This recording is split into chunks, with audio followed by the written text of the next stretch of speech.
আজকে মনে হচ্ছে যে রাজনীতি না করাটা মনে হয় ভুল হয়েছে।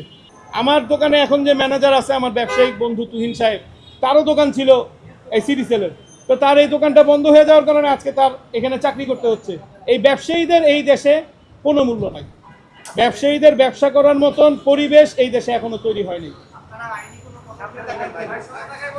আইনি পদক্ষেপ গ্রহণ করব কিভাবে? যেখানে পুলিশ আমাকে বলতেছে ফোনে যে আপনার ব্যাপারে আধা ঘন্টা আমি যাচাই বাছাই করছি, আধা ঘন্টা আপনার ব্যাপারে সব ইনফরমেশন গ্যাদার করে আপনাকে আমি ফোন দিছি।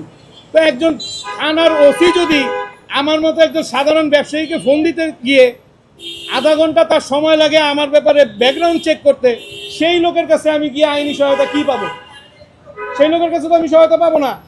আর যেখানে আমার এক বন্ধু, আমার এক পরিচিত, সে আমাকে বলল যে যদি এই প্রিন্স আর কিংসের মালিকের বিরুদ্ধে তুমি সাধারণ একটা জিডিও করতে পারো, আমি হাতে চুরি করব। সেও অনেক বড় নেতা, বিএনপির নেতা।